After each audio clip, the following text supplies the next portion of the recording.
I'm Amber MacArthur. Today on The Lab, how to pimp out your VLC player.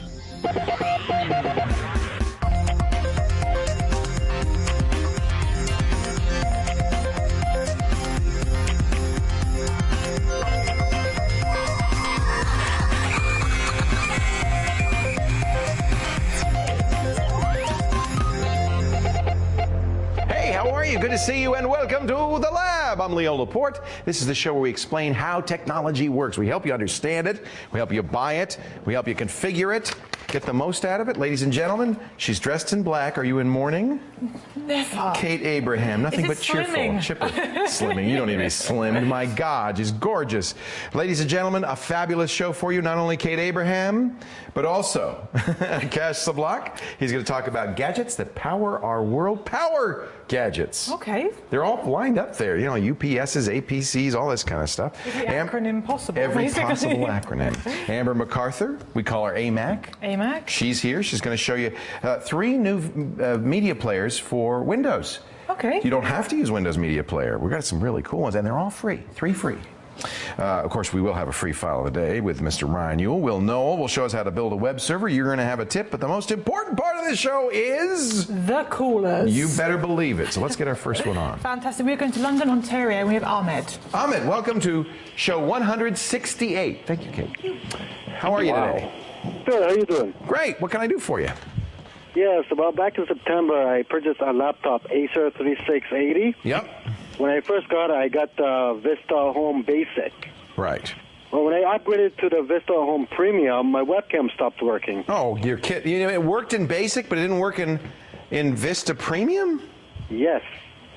Well, I'll be danged. Yep. Well, there have been, in the past, there have been a lot of problems with Acer's. Is it an Orbicam? Yes, Overcam. Yeah. It's funny because it worked with Vista Basic. Yes. There have been a lot of problems with the Orbicam and Vista, mostly coming from people who upgraded from XP to Vista. But you're not really upgrading from XP to Vista. You're upgrading from Vista to Vista. So you'd think it'd be the same driver. I'm going to point you to a site. This is a great site for anybody who has an Acer laptop or desktop. This is theacerguy.com. And this guy is great. I mean, it's all Acer all the time. And he has a whole page called the Acer Orbicam Fix. And it talks about the issues that the Orbicam has with Vista. And he's got some very simple things, including links to improved drivers, the Bison driver and the Bison utility. It sounds like these are what you want. Yes. And I have a feeling what happened is that the original driver that you had was something Acer added on top of Windows Home Basic, right?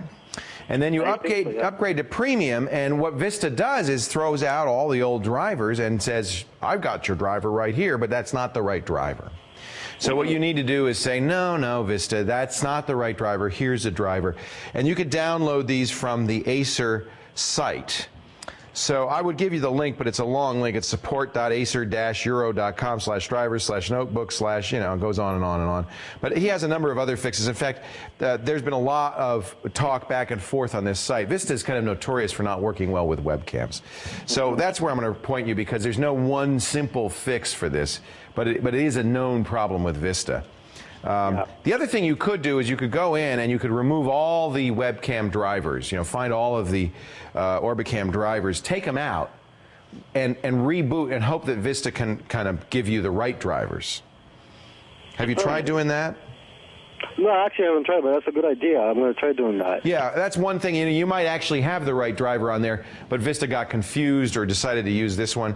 There's all sorts of issues. I like Vista, but this is the exact problem with it, is that for some reason it can often have trouble with older hardware and software, webcams in particular. Even Microsoft's own webcam didn't work with Vista for 6 months. Really? Yeah, you'd think Microsoft would. So there's clearly an issue with webcams in Vista. Could be because Vista has all this additional layer of copy protection for video and audio. I don't know. That's pure speculation on my part. But this is a great site. You have an Acer, you should know about it anyway. TheAcerGuy.com. If you Google The Acer Guy and Orbicam, you'll find lots and lots of conversation back and forth on this worked, this didn't work, I tried this, it was one of these things will work for you. All right, thank you. I'll try that, definitely. Ahmed, thank you so much for calling. I really appreciate it. No problem. Have a great day. You too. Take care. Hey, coming up, gadgets. You got power. If you got a gadget, if you've got a computer, you got power, and maybe you got power problems. The gadgets that power our world. Coming up with Akash Sablok in just a little bit as the lab continues. You stay right here.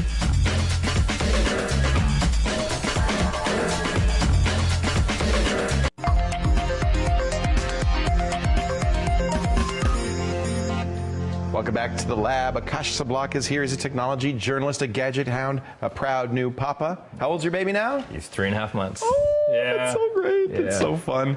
I'm sure we're going to start seeing baby gadgets like crazy soon. Yes. But until then, it's in this time, it's power. Yes. Power is really important. In fact, everything we use runs on power. A lot of times people just plug it into the wall, and that's not always the best thing to do. No, and it's part of it is portable power, part of it is conserving power. Right. So using power efficiently, very, very important with all the gadgets that we get now. This is not portable. No, that thing is not portable. I love this company, though. APC makes great stuff. Very, very good quality products. They've been in the business for a long time. They do a lot of commercial applications, but this is part of their consumer line. This is the APC EF series. Now, what this does is comes with software that hooks up to your computer through a USB port, and it senses devices that are using very little power, that are say, in standby mode. So your monitor, your printer, it'll automatically shut down those ports. Oh, what a good idea. So that saves you a little extra power. Yeah. Now, I could tell it's a UPS because it's heavy. That means it's got a battery in it. It's got a built-in battery, yep. So it'll give you about 4 hours If the power goes out, you can keep running. Yes, you can.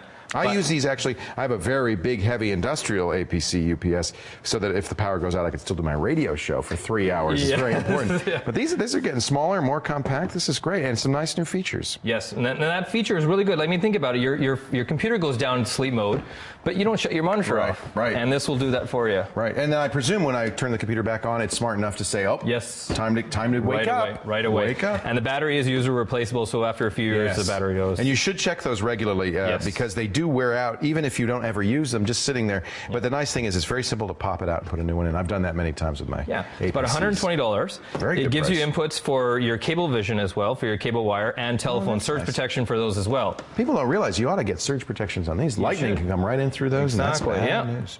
All right, what else we got here? Well, a couple of other power supplies. This is the Belkin Compact Surge Protector. Look how small that is. It's really tiny, and it's designed to sort of fit underneath the desk. So you got the little tiny legs on your desk. You slide it right underneath. But it has a lot of plugs. I mean, here's some more plugs on the side. Yes. Here's plugs up here. I mean, you're really set. You could, And it worked well for larger adapters, especially the ones on the side there. Yeah. You could easily plug in a big power adapter there. Yeah, and you can just sort of close these up if you don't need them. That's kind of neat. So you have kids? Yeah. Keep their fingers out of there. Popping stuff in there. Good. That's really good. Oh, yeah, you're drinking pop beside your computer, you don't want to spill it into there. How much is that? That's about $45. $45. Yeah. Very good. What is this one? This is the Belkin Conceal. So similar concept to the Compact, but what it's designed to do is conceal everything. So inside are all the plugs. Yes. You'll plug everything in. I don't know if you can see that. You'll plug everything in, and then you close it up. Yeah. And then you don't have to see. You don't have to look at them. I need this for my office. I've never seen a worse rat's nest of wires. It's just awful. As long as you don't have rats running around the wires, well, you're okay. No, I can't tell. It could be anything down there. So this would be nice. You close it all up, and it's out of sight, out of mind, but it's still getting protected. It's the computers are getting to be all about the look as well, right? So you want to keep everything around it nice and clean as well. They're in the living room now. They're not just in offices. Yes, definitely. This is too small to be a surge suppressor. No, this is not a surge protector, but this is the Targus Air and Auto inverter. Okay. So basically what you have is, you can plug this into your 12-volt adapter in a car. I don't call it a cigarette adapter anymore because a lot of people don't use it for that anymore. Yeah. And so it gives you 2 outlets. So this turns the power, the DC power from your car into AC. Into AC that you could plug in. 120 volts. What a great idea. Yeah. Don't use your blow dryer on it, but it'd be fine for your laptop or your other cell phone chargers. Charge your cell phone. Yeah. A couple of neat things there. On the back, you actually have a USB port. So some devices that charge off USB. My BlackBerry charges off USB, so I can plug the USB cable in there. There you go. Oh, that's a great idea. Then that's when you're in your car. What if you get on the plane? It's got a standard plug that's used. That's the plane plug. That's the plane plug. I'll be danged. Yeah. How much is that? This is about $89. That'd be very handy to have. It is very handy, yeah. And it's if you go camping, you got one of those air mattress blower uppers, and you don't have the adapter for it, you just plug it in. You bet. Perfect. Yeah. You could have used that, Kate, the other night. We'll talk about that later. What else you got? Well, this is even more portable. If you don't have a car or a plane to plug into. It's a long story. Oh, okay. Well, well, we can charge if you can tell me the whole story Okay. here. This is the Energizer Energy to Go series. Okay. So it's about $30. Now, what this does is it comes with the 2 Energizer lithium batteries. All right. Those are those really extra strong, long-lasting batteries. Very You see them in long-lasting cameras, batteries, things like yeah. that. Okay. And at the bottom here, it comes with different plugs for your cell phone. So this is a battery charger for your cell phone. So if Exactly. you need a quick cell phone charge, you can always get it done. Definitely. That's great. You know, there's a lot of people that keep cell phones in their car just for emergency use only. Right. So they're not charging it all the time. Right. And this is great for that. You need it, you plug it in. Within 30 seconds, you can make a call. Really? Yep. And it'll charge up quite well. It's got smart technology to use the most efficient use of the batteries in there. And they have tips for most cell phones? Well, there's about 4 different packages that you get. Okay. But the coolest thing that Energizer's done is they actually allow the adapter plugs to stick out of the packaging. Oh, so you can try it. You can test your cell phone. You don't bring it home, open it up, and go, oh, shoot. I can't tell you how many cables I brought home that don't fit. They all look the same. Yeah, exactly. So for Motorola, for Palm, for Samsung, for Sony, there's all the connectors here. That's very cool. Yeah, and those are about $30 each. Power on the go from Yes. Akash Sublock. He is a technology journalist, new papa, Yes. and you can find him on andnowyouknow.net. Andnowyouknow.net. Thank you so much for as always, bringing in some very interesting stuff. Yeah, that's great. Congratulations on the baby. Thank you. You're gonna have a Lori party? Lori party, yes. Yes? Yes, that's a celebration for the baby that you That's do. really neat. I know your brother's in town from, Yes. From Mumbai, so that's Mumbai, yeah. exciting. That's Yeah. really great. We'll Great have a time. wonderful time. Thank you. It's great to see you again. All right. We're going to take a break, come back in just a little bit with more of your calls. But first, what the tech is that? See, Akash should be good at this. It's a close-up of something you'd commonly find around the lab. He probably knows. He's probably seen it a million times. It's a lime green doohickey. What is it? I'll tell you what. We'll zoom out and we'll find out when the lab continues. You know? Do you know?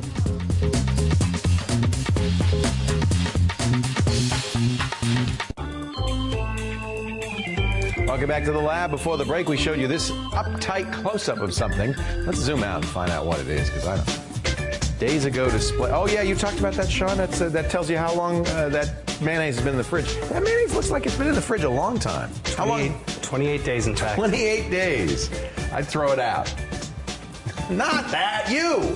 All right, let's get to the phones. Kate has another caller for us. Hello, Kate. I do that. Mayonnaise didn't look very nice. Did not look good. No. It looked nasty. Leave that alone. We're going to Summerside, California, and this is Justin. Hey, Justin. Hi, Leo. How are you? I'm fantastic. Welcome to the show. How are you doing? Well, Leo, if I was any better, I think I'd have to call a doctor. Actually, I'm from Canada, actually. Oh, that's great. So you're in the States now, working, or? No, I live here. Yeah.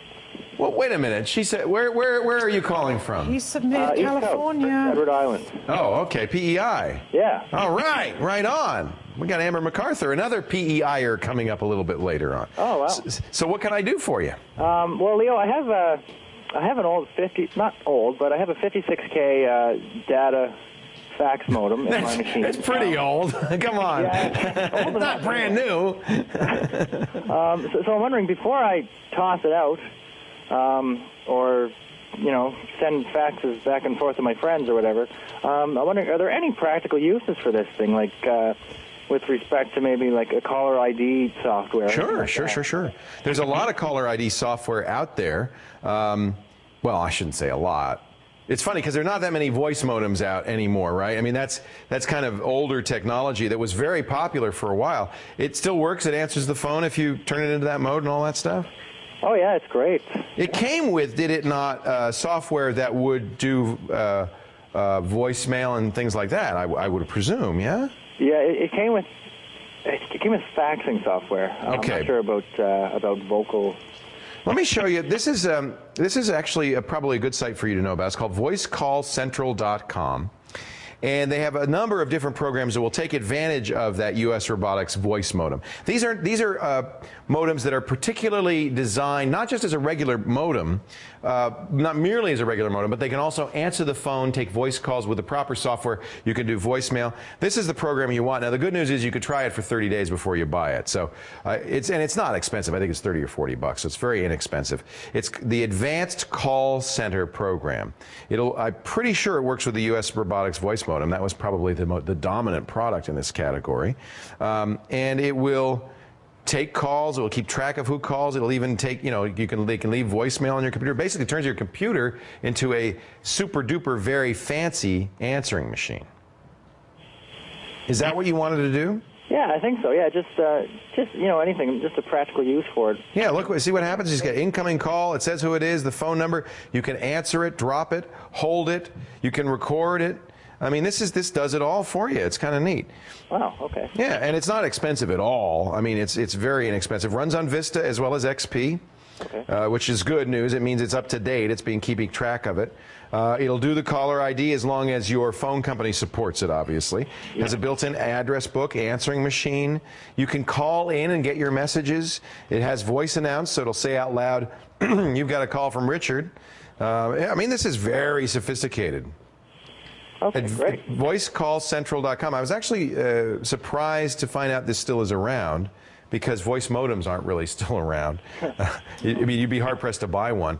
But apparently there are enough people who want to use this. Now, I should mention the open source project called Asterisk and the Tricks box, which is now this is much more elaborate. This would take a computer and turn it into a PBX. I mean, this is a big old project. It's a very elaborate project. You probably end up getting additional hardware to connect it to your phone system, but it might be something you want to take a look at. It's a Linux-based system, so it would take over your whole computer. If you want to keep Windows on there, stick with the call center that I talked about. But this is if you want to do something even more sophisticated and you want to play with it. Trixbox is very cool. Okay? Great, sounds good. Hey, thanks for the call, Justin. I'm glad to know you're back in Canada. Yeah, it's colder. Who knew? I'd rather be in California if that makes any difference. No, stay where you are. Prince Edward Island's gorgeous. Maybe not in winter, but in the summer, gorgeous. Yeah. Thanks for the call. All right, we're going to take a walk over to Mr. Ryan UL. Hello. Who's got a Jewel? It's a great software program for oh, wait a minute. Yeah, this looks familiar. The fans are going really fast on the MacBook here. We're in Windows. And this is also in Linux. It's called Glest. I was going to say, it looks a little bit like Warcraft. It's like the Warcraft 3. It's a real-time strategy game. So I'm just going to take a look around, show you the graphics. Oh, I love this kind of game. This is really cool. Look at that. I got my little base here. Now, in Glest, there's two factions. There's the magic users and the tech users. So they each have their own units. And let me guess, are you a tech user? I'm actually a magic user. All right, well, I'll be a tech user. So I've got a battle going here. I'm going to unpause it. It's going to happen pretty quick. So this is very much like Warcraft. It is. So you can see here on these guys that are highlighted, we're taking out the enemy here. And come on, take him out. Oh, he's using his magic. Uh-oh, I think I'm about to lose. Oh, look at that. I just got my butt kicked. That's what you get for being magic. When you're tech, you win. I know. So it's on Linux and Mac. And this looks really fun. It's really cool. The graphics are good. Oh, so it's not just Windows. It's Linux as well. Okay. Now the thing is, there's no campaign mode, which a lot of people have been asking for, but this is an ongoing project, so there probably is going to be a campaign mode. Okay, campaign mode means that you have a number of levels that you have to beat. If it's not campaign mode, you're just always playing it against a random. You're choosing the size of your map, you're choosing who you want to be, how many different kinds of enemies there are, the tile set. So can you play online with this? I'm not, I don't know the answer to that. Yeah, probably not. Warcraft 3, you couldn't. It took World of Warcraft to enter. But there's a big community around it. The developers are in Spain. Glest. I never heard of it. I can't wait. I'm going to download it immediately. It's a lot of fun. Glest. Yes, I was looking, I was saying, do I want to play Age of Empires 3 all over again? No. And there's not been a good Warcraft 3-like game. StarCraft, I guess they're updating. There you go. I can't wait. Glest. Yeah. And it's free. It's absolutely free. Where would I find that? Go to labwithleo.com, hit free files, Yule's Jewels. You'll find this, some other games, some serious stuff, some fun stuff. Very cool. Huh? 180 something. Wonderful, wonderful program. All a jewel. Thank you, Ryan. You're welcome. I'm exhausted. But there's good news. Guess who's next? Well, no. No. Amber MacArthur. There you go. Yeah. I shouldn't have said anything. She's back. We're going to show you some video players that are better than Winamp for your Windows enjoyment. We'll do that in just a second. But first, our quick quiz question of the day.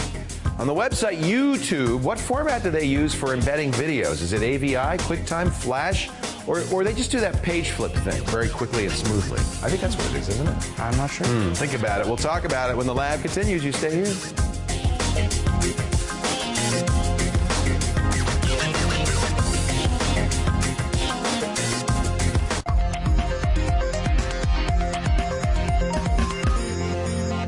Welcome back to the lab. Look who's here, my old buddy, my good friend, my former co-host, Amber MacArthur, all the way from beautiful Florida, where she's bundled up against the chill. Well, it's going to get a little chilly in the evenings here, but the days are definitely beautiful. Yeah, earlier we talked to her, and she was like in the sun on the beach and everything, all hot and bothered. Well, I'm glad you could join us today, because we're going to talk about something you never talk about, Windows. Yes, I don't talk about Windows very much, but we are going to talk about it today, and we're going to look at 3 different media players that are some alternatives to Windows Media Player, and I'm not a big fan of Windows Media Player. I'm not sure if you are, Leo. No, I mean, it's there, it's free, it's available, but a lot of times it won't play the file that you want it to play. I mean, it's kind of limited in some ways. Yeah, that's the problem, and then it says, oh, you need a different codec, yeah, you have to go find it online, and it's a royal pain in the butt. So the one player that I've always used on the Mac, it works on the Mac as well as Windows. And Linux. And Linux, exactly, is VLC Player, which has saved me a million times. VLC Player is really a neat product. It actually was written by French schoolboys, you know. Really? I don't know. I'm making that up. Oh, no, it really was. If you go to video, here's VideoLand Player, and look what it's playing. It's playing Command N. So if you go to videoland.org, you'll see it. It was originally the École to something in France that created this. I think it was a school project. Of course, now it's an open source program, and it's very widely used all over the world. It really is. It literally has saved me so many times when I've downloaded a video file from somewhere. Wait a minute. Is that Mike Lazazara on the show with you? Yes. Did you do the last Command N? You had Mikey? Yeah, he's come back for a couple of guest co-host opportunities, and the first couple were interesting, and then the most recent one, I took him to Starbucks in advance, and he drank a ton of coffee, and he went on a rant that I don't even want to. He does seem a little out of control already, and it's just the beginning of the. But Amber always manages to find a graffitied alley somewhere to do that show. I don't know how you do it, Amber. It's a comfort level thing, I think. I don't know what it is. Anyway, so this is it will play MPEG-2s, it'll play MPEG-1s. In fact, it's a free player that'll play back DVDs even. It's just remarkable. It really is remarkable, and I think that's probably my favorite media player that's cross-platform as well, and as you mentioned, it's completely free.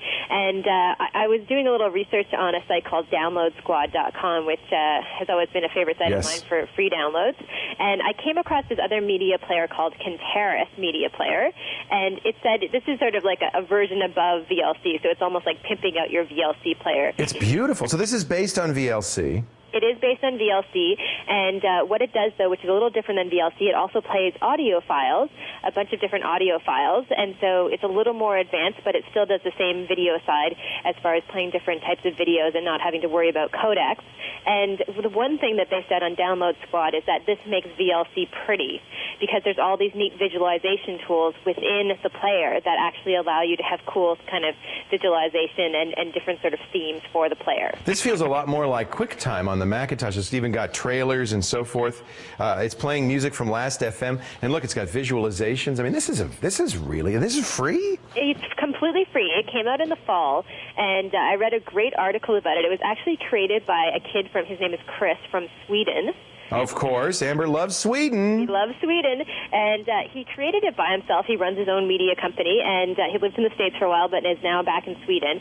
And he created Cantaris, and he decided just to give it away for free. And as I mentioned, it's Windows only right now, but I also read online that because it's open source, that people can actually access the code, and so they expect that there'll be a Mac version as well as a Linux version soon enough.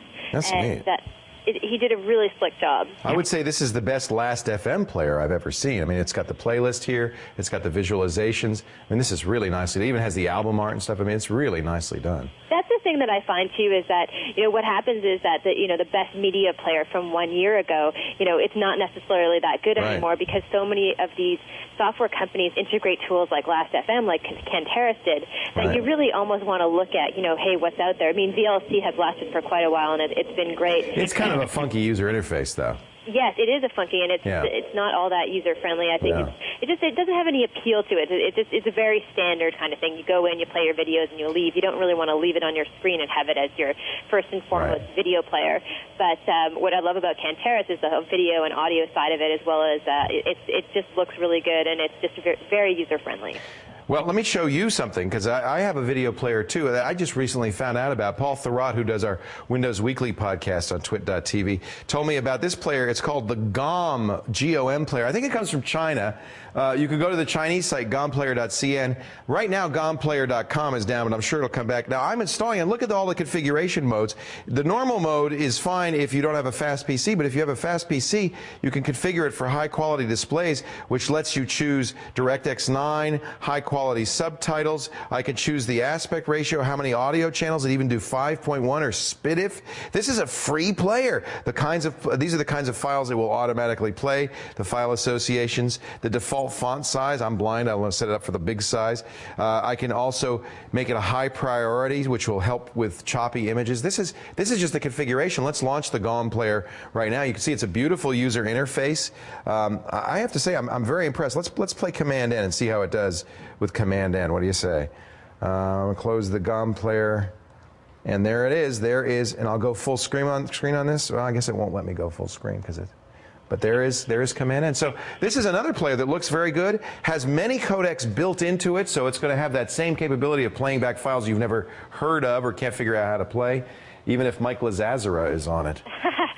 You know, Leo, it's really funny because I'm just listening to you talk, and because I'm on the webcam, it's reminding me of, like, the shopping channel, like the tech shopping channel. Now? I know, that's what you're talking so fast, and I'm like, I know, you can get these knives for $19.95. But here's the beauty of it. It's free! We don't have to charge you for it. We're not making any money on it. I know, but, you know, hey, it is going to help someone out there, I'm sure. Absolutely. So there are 3 great players for you. You start with VLC. Everybody should have that, Windows, Mac, or Linux. If you're on Windows, is it Cantaris? Is that how you say it? I'm saying Cantaris or Cantaris. I don't really know. We've gone through this many times that you never know how anything is pronounced. Nobody ever pronounces it except us, right? We're the only ones who actually say these things out loud. Exactly. And we probably screw it up at least 50% of the time. But we define it. We define it. And then, of course, the GOM player, G-O-M. If you Google it, there are a lot of sites where download.com has it, Download Squad has it, Softpedia. Or you could, if the site is back up, you could go to gomplayer.com. It's down right now for us. But there's a better site to go to. That's commandn.tv, where you could see Mikey lose it because he had too much coffee. Yeah, that guy needs to be reeled in, Leo. I better come to Toronto and help you out. We need you back. I think so. AmberMac.com is Amber's blog, of course, and she's also on Net at Night. We do that every week, every Wednesday on twit.tv, my podcast network. And it's always a thrill to work with Amber, even if she's behind plastic. Thanks, Amber. Hi, Leo. Thank you. Take care. Have fun in Florida. I will. She looks like she's a little colder here on Command N. She's all bundled up against the snow. More of your calls coming up in just a bit. We'll be back right after this. Stay here.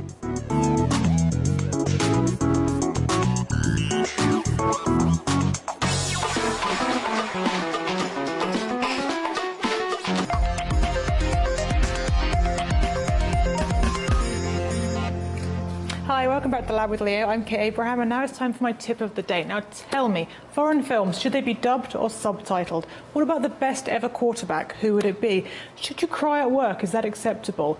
If these topics keep you awake at night, I have the best website for you. It's called buzz-.com.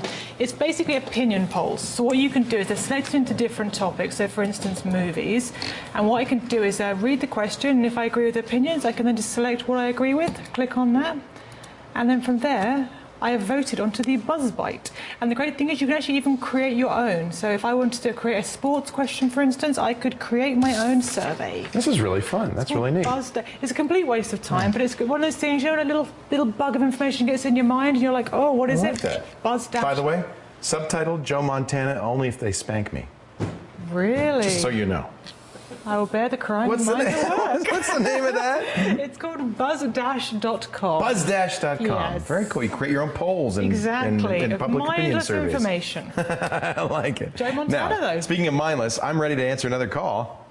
What do you got? We're heading down to Sydney, New South Wales, and we have Michael. Excellent. Thank you. Thank you. Hello, Michael. G'day there, Leo. How you doing, buddy? I'm fantastic. How are you today?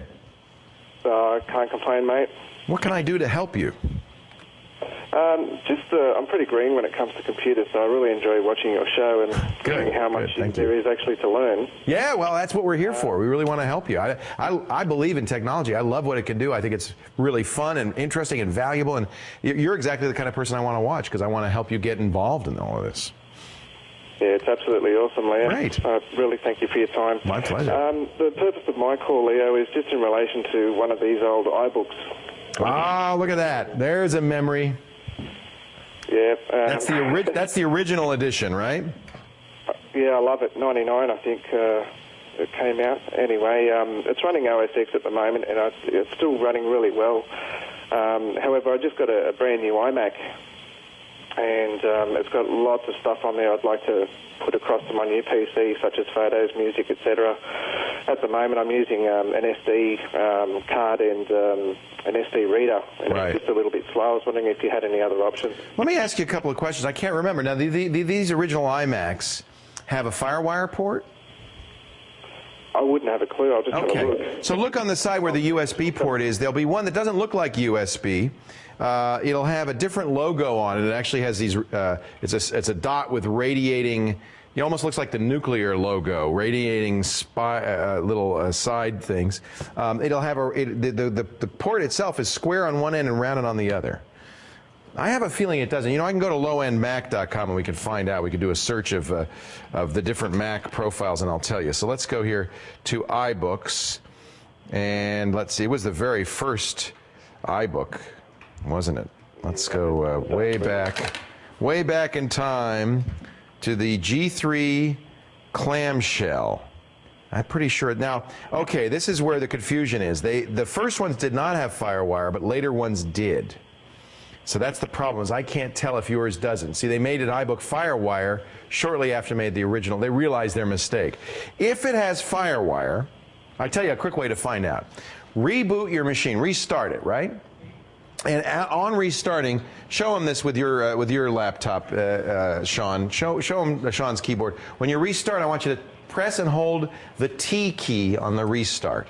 So what that will do, he's restarting right now. You wait till the screen goes blank. Before the bong, though, you want to hold down the T and see how long this is going to take. We'll see a FireWire logo if there is a FireWire port. What it's putting it into is something called target disk mode, which actually turns the laptop into an external hard drive. So anything that's on that laptop, you just plug in the FireWire cable to your laptop, to your desktop, or whatever your new Mac is, and you can copy everything off. Okay, here it goes. It's restarting. So in a second, we'll see that target disk mode icon. You have to hold it down the whole time it's starting up until you see that target disk mode. There's actually a few keys you can use when you're restarting your Mac. See, there it is.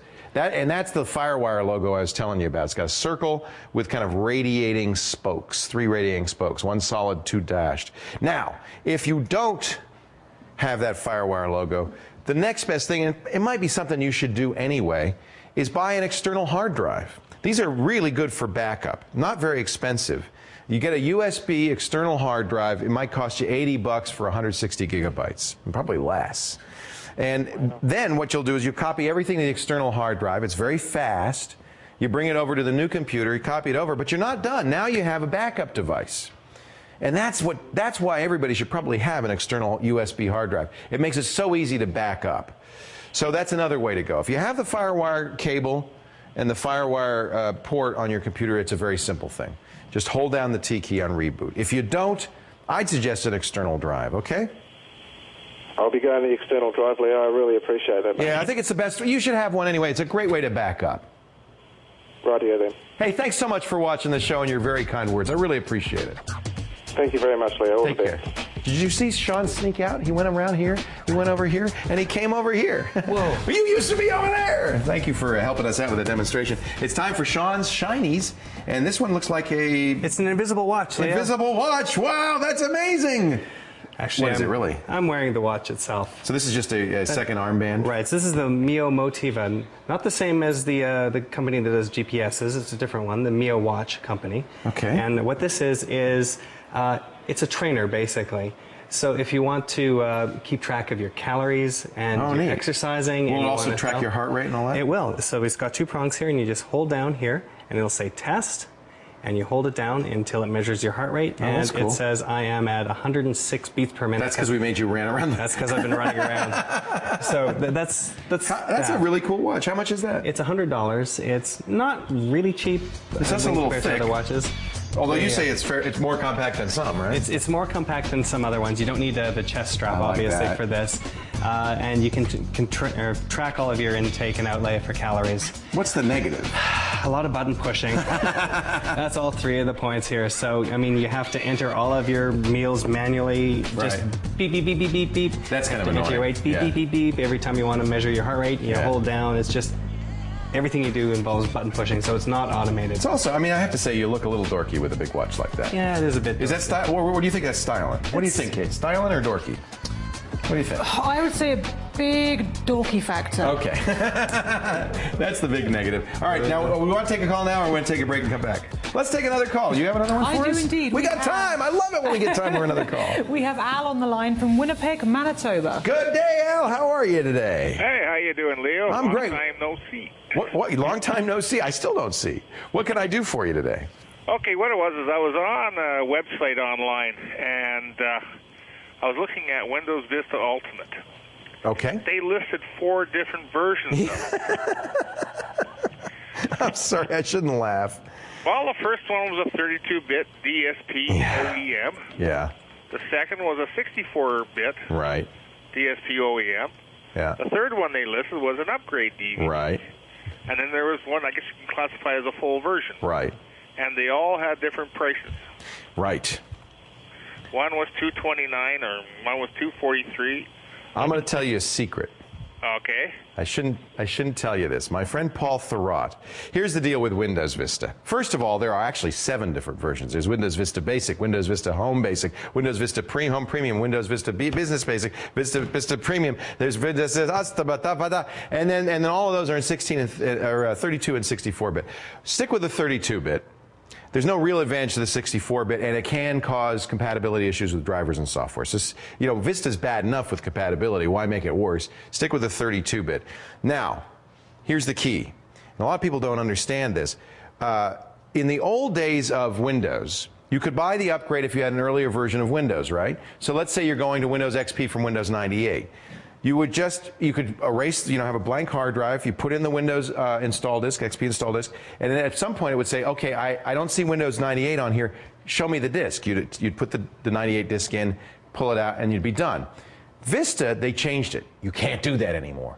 You cannot use the Vista upgrade, in theory, unless you actually have XP already installed on the system. However, this doesn't make any sense. Because very, very frequently, with any operating system, but especially with Vista, you want to start over. You want to format the drive and start over. If you have an upgrade version, you won't be able to do that. You can never format the drive and start over. Well, guess what? Paul Thurrott and Brian Livingston of Windows Secrets figured out that, in fact, you can install the upgrade edition of Vista, which is a lot less expensive than the full version, without any previous version of Windows at all. So you notice there's a big differential between the Windows Vista Ultimate Full and the upgrade, right? Yeah, the upgrade was $299.99. The full version is $463.99. So that's a lot of difference. But also, the first one I mentioned to you, the 32-bit DSP OEM, is even cheaper. It's at $230. Yeah, now I have, if you get it from a reputable dealer, this is okay. The OEM version is intended to be sold with a computer. There are unreputable or disreputable dealers who will be selling a computer. They strip off the Windows and sell it separately. They install it, so somebody's got the Vista, and then they resell the package, the OEM package, intended to be sold with a computer. This is very bad, because what happens is the person who bought the computer activates it. You can never install the second one. If you're buying it for somebody reputable like Newegg, a well-known place, okay, but don't do that on eBay, because you might end up getting a version of Vista you can never install. CA website. Yeah. Now, let me show you this. This is the Paul Thurrott article at winsupersite.com. It turns out you can buy the upgrade media without ever having a version of Windows. Now, I know you've had plenty of versions of Windows, so it's almost always an upgrade. How many people buy Vista who've never bought a copy of Windows in their life? Nobody. So I don't think this is stealing. Microsoft knows about this. They haven't changed it. What you do is you install Vista, but you don't enter a product key. You're doing the trial version. So you install Vista, and you run it, and you don't enter the product key. Now, you go back, and you install it again. This time, Vista says, oh, he's already running a copy of Windows. This is an upgrade. It installs on top of it, and you've got a completely legit copy of Vista. Brian Livingston and Paul Thurrott figured this out. He has an article. He has a part of the article that says, is this legal? Here's my attitude. This ain't the first copy of Windows you bought. Of course it's an upgrade. You just want to be able to install it on a blank hard drive. I think this is a huge hole that Microsoft left in. Isn't that funny? They never fixed it. I say use it. So my recommendation, don't buy the OEM version unless you know it's an absolutely good, reputable dealer. But do buy the upgrade version, even if you don't have an XP already installed on that computer, because you can use the upgrade on any machine. Save a little bit of money. Coming up in just a bit, Will Knowles here. We're going to build a web server in under 5 minutes. Do we have 5 minutes for Will? Oh, can we make it 4 minutes? We're going to build a web... No, we'll give him 5 minutes. We'll show you how to do it when the lab continues. You stay right here. Oh, I forgot. We got one more chance to take our quick quiz question of the day. What video format do they use on YouTube? Do you know? Oh, of course you do. Well, I'll tell you. If you don't, or even if you do, I'll tell you the answer when the lab continues right after this.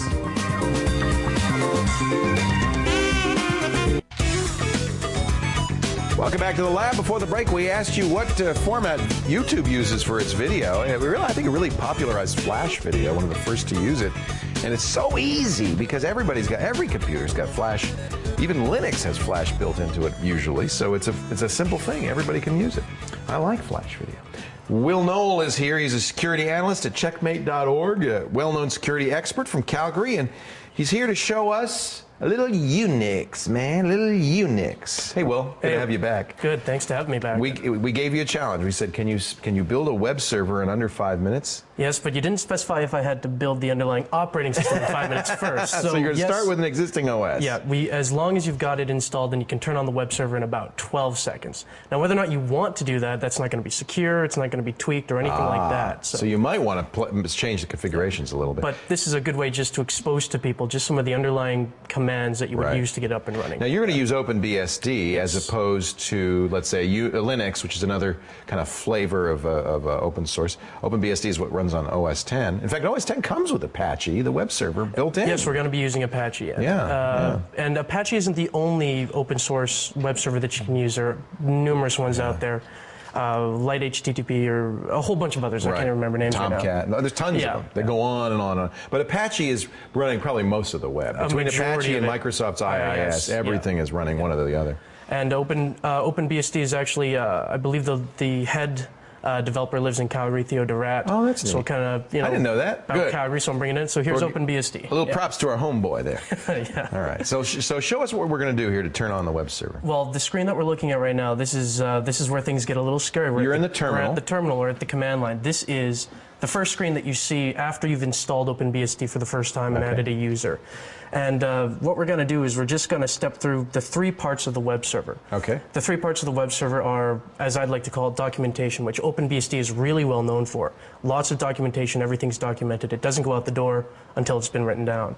The other part of it is the web server itself, and then the other part is the document that we're going to be looking at, or the page. The page that the server's serving. That we're going to show. You're going to have something to serve. Exactly. So back over here, if we browse to the internet address or the IP address that we've assigned to that your computer. Ain't nothing there. Nothing there. Nothing being served up. We need to turn on a server. So we go back over here. We're going to turn on a server. One of the basic Unix commands or Linux commands that you really want to get started with is called man.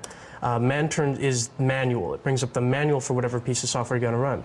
And today we're going to run HTTPD, which is the web server service. D stands for daemon. That means it's running in the background. So when we enter into that, we are greeted with this manual that has all this information about where the configuration is, how to start it, and whatnot. The key piece, there's a lot of stuff to go through. You don't have to learn all this. We don't. But the key thing is that at the bottom of all these man files, they're going to show us a list of files that might be useful and also a list of commands that might be useful.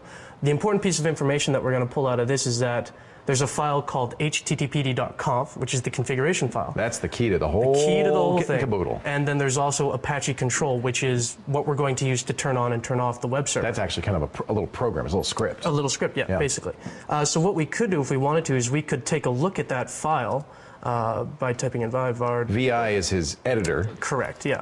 And the reason I chose VI is that no matter what Unix or Linux or BSD I've been on, I've always found that VI is there to use. A lot of people have other ones that they like to use. Like Emacs or Pico. There's a whole lot of them, but VI is, once you learn VI, you're kind of set. You have foundations everywhere. So again, the config file is huge and long as well, but it's a great I've spent so many hours in Apache config. Oh my goodness. You can learn so much by reading the config And you can file. break so much by changing one little thing.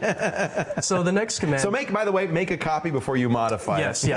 Now we're not going to make any edits. I always forget to do that. You got to watch out for that sometimes. We're we're going to run it just base out of the box, so we're going to get it started here. But it comes configured ready to run. Right, ready to roll. Yeah. One Maybe thing that the we most have secure, to do, though, but- is that we have to run it as root, or the super user. Okay. So I'm typing in SU, which stands for super user. These are all commands you're going to use again and again and again, all the no matter time. what you're doing in BSD or Linux. Yeah. So once I've typed in the password, if I can get it right. SU says, I'm the super user. I'm now now you the- are, that's why that hash sign's there. Right, You are the it's super changed user. to the pound, yeah. And then once I'm here, I can now actually type in Apache control, which is the command that we got That's out that of the little man script, file. yeah. And then we're going to type in start after it. And when we do that, it's going to give us a little message that says that the web server started. That's it. You're running the web server. If we go back to here and we refresh the page. Look at that. It worked. And the next beautiful thing about this is that now that we have this web page up, even though this is just the base starting point, this links me to the web formatted manual for OpenBSD, so I don't have to read through all the. So you can actually learn more right now. Yeah, we can just start clicking through. We can find out Now how we to do have 30 things like seconds more. SSL. You did it in under 5 minutes. You want to actually change that page? Let's see if we can do this. It's in var htdoc. This is where var. You left that one T. Did I? Yeah. Change directory htdocs. There you go. No S. Okay. He's copying the index.html. Index.org so that I don't lose it. And then I'm going to vi index.html. This is the page that is loaded. And we're going to insert. Just write hello. With Leo. Oh, let's see what happens. He's got to save it.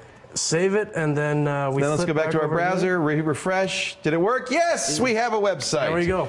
Not a great website, but that was pretty good. 5 minutes, 30 seconds. Congratulations. Will Knoll is at checkmate.org. He's a security analyst. It's a great place if you're into security to meet other security pros. Great place to start. Exchange information. CHEKMATE.org. Thank you so much for joining us.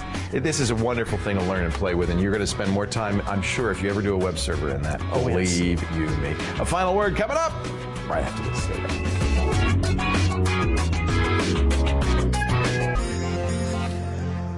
Welcome back to the lab. I don't know. I just have a feeling. I'm just thinking what you need, young lady, is a nice thick steak right about now. I would love a all nice right. thick We're all going to steak. go out to have a nice thick steak dinner. Yeah, absolutely. Yep. I hope you have a lovely dinner. I don't know if you're watching this at dinner time. If it's breakfast time, well, don't have dinner. Have a lovely steak. I saw a movie the other day where the mom came to her upstairs to her kid and said, "It's your favorite breakfast for dinner." You ever do that, breakfast for dinner? Cold pizza, actually, on a Sunday morning is not bad. That's not bad, but I'm talking about you have your dinner is fried eggs, bacon, toast. I like that. You want a steak, though? I would like a steak, please. All right. You sure you don't want fried eggs? On top. All right. Hey, we thank you so much for being here. We couldn't do this show without you. It's your participation that makes it happen. How do they get on the show? Labwithleo.com/tech questions. Submit your question there. We'll phone you. We'll get you on the show. And any problem will be solved by this man. And if not, we'll buy you a steak. Indeed. Bye-bye.